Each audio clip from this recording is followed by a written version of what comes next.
아, 그리고 이 노화로 인해 발생하는 회전근개 파열이 젊은 층과 비교했을 때도 좀 높은 수치인가요?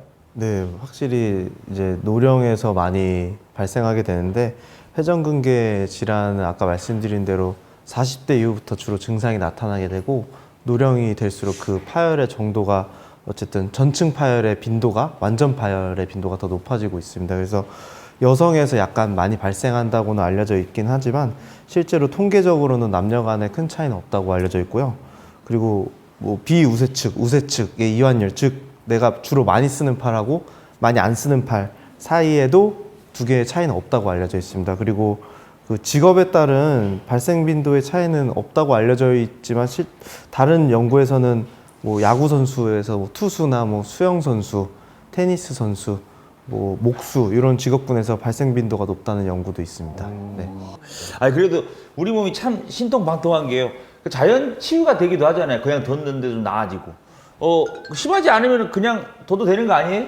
네, 심하지 않으시면 어깨에 휴식을 주는 것만으로도 증상이 호전되기도 하는데요. 근데 이제 많이 아프면 많이 끊어지고 이제 적게 아프면 적게 끊어지고 이렇게 판단을 오인할 수가 있기 때문에 일상생활에 지장받을 정도의 통증이 있다고 하면 병원에 오셔서 진단을 받으시는 게 좋습니다.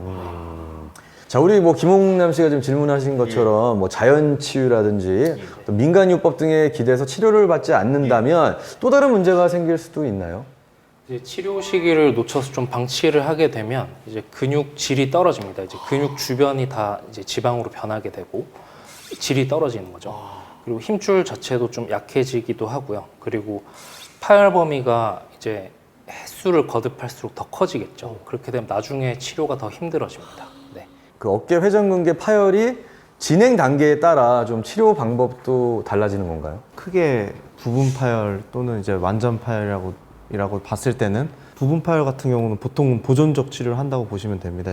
약물 치료나 뭐 물리 치료, 뭐 이런 주사 치료 이런 보존적 치료를 한다고 보시면 되고 완전 파열의 경우는 수술적 치료를 한다고 생각하시면 될 것 같습니다.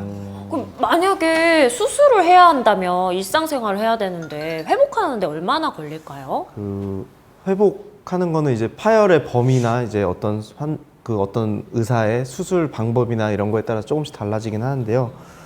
일반적으로는 한 3에서 6개월 정도 걸리고 오래 걸리네요. 네, 길게는 뭐 1년까지 걸리는 경우도 있습니다. 어깨 이거 한번 파열되면은 진짜 거의 뭐 반년 이상을 아무것도 못할 수도 있는 그런 상황이 되더라고요. 수술 미루고 못 받는 사람들도 꽤 많습니다. 아이고. 네. 진짜 수술까지 안 가게 조심해야겠어요. 맞습니다. 아니 그 수술을 받고 나면은 그 어깨를 사용하는 데는 무리가 없을까요? 뭐 그 수술하고 난 다음에 또 가동 범위가 더 좋아진다거나 그런 또 장점이 있을까요? 이게 충분한 기간 동안에 이제 치료를 잘 받게 되면 수술 후에도 어깨 쓰는데 크게 문제는 없긴 한데 가동 범위가 좋아집니다. 이제 수술을 받게 되면 통증이 가라앉기 때문에 그것 때문에도 가동 범위가 좋아지고요.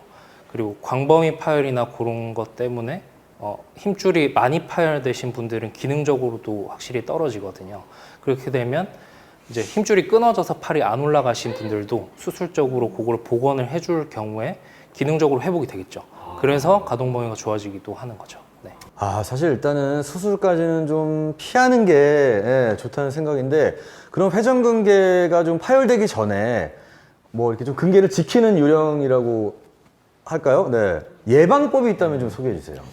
어쨌든 회전근개는 오랫동안 세월이 쌓이면서 이렇게 계속 누적된 데미지를 입으면서 파열되는 퇴행성 변화이기 때문에 어깨를 일단 아껴 쓰는 게 일단 아껴 써야 됩니다. 무조건. 아껴. 네, 그게 제일 중요하고 뭐 아까 말씀드린 것처럼 뭐 어깨에 무리 가는 뭐 작업이나 뭐 예를 들면 운동 뭐 이렇게 어깨 위에서 이렇게 던지는 거나 이런 반복적인 작업이나 운동 동작을 피하는 게 중요할 것 같습니다. 제가 갑자기 딱 생각이 든 게 네. 우리 카메라 감독님들이 사실 진짜? 지금은 근데 카메라들이 되게 다 작아지고 좀 그래서 좀 바뀌었지만 예전에는 이만한 카메라를 항상 이렇게 어깨에 쥐고 촬영을 하시고 그러셨잖아요. 그러면 굉장히 그 어깨에 대한 좀 문제가 많이 생길 수도 있다는 생각이 드는데 감독님들은 괜찮으세요? 어깨 안 주신 분 있어요 혹시? 아직은 괜찮다. 아직은 또. 네. 요즘 또 삼각대가 있어서 다행이네요. 네, 뭐 스튜디오니까. 근데 이제 야외 촬영하시는 분들은 들고 맞아요. 여전히 그 무지하게 크잖아요. 그것도. 옛날에 네, 산 타고 그거 막. 아, 그런 거 보면서 와 진짜 저분들은 굉장히 네. 혹시 어깨 손상이 많이 갈 수도 있겠다 그럴 수 생각이 있겠네요. 들더라고요. 네. 근데 뭐 일상생활에서 어깨를 쓰는 건 어쩔 수 없다 쳐도 요즘은 취미로 운동을 워낙에 많이 하시잖아요. 뭐 헬스에서 이런 동작은 피해라 또는 뭐 이런 운동은 어깨 안 좋은 사람은 웬만하면 하지 말아라 이런 거를 조금 찝어서 알려주신다면 그 공통적으로는 다 어쨌든 높은 위치에서 강한 힘을 순간적으로 때리거나 아니면은 반복적으로 사용하는 그런 공통점이 있기 때문에 그런 동작이 들어가는 운동 같은 거는 좀 어깨가 안 좋다면은 피하는 것이 좋을 것 같습니다. 배구도 배구도. 농구도? 근데 모든 운동이 어깨를 안 쓰는 운동은 없는 것 같아요. 그럼 골프는 팔을 안 들고 밑으로 하잖아요. 그럼 괜찮아요? 이 정도 드는 건 골프도 괜찮아요? 근데 이 정도 드는 건가? 이렇게 하면 이렇게 올리기 때문에 치는 게 아니죠. 그렇죠. 이제 팔로 쳐야 이렇게. 이제 고수는 이제 몸을 돌리는 거기 때문에. 네. 그래서 제가 어렸을 때 질문 같은 거 잘 안 했어요. 회전근개 팔 예, 될까봐. 다칠까봐 질문 같은 거 안 하고 그냥 계속 그냥. 대단하십니다. 예. 어떻게 그런 생각을 하셨어요 어렸을 때.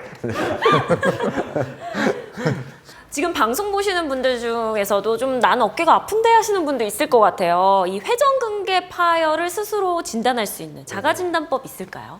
상당히 많은데요. 대표적인 거 두 가지만 좀 알아보면 죄송하지만 몸 좀 빌려주시면 네, 옆으로 이렇게 도시고 네. 네, 뒷짐 져 보실게요. 이쪽 한쪽 발만. 네, 이 상태에서 손등을 몸통에서 떼 보십시오. 이렇게. 네, 이렇게 해서 지금 네, 상당히 힘들어하고 계신데요. 네, 이렇게 해서 뛰었을 때 유지를 못하고 다시 몸통에 이렇게 탁 붙는 분들이 있습니다.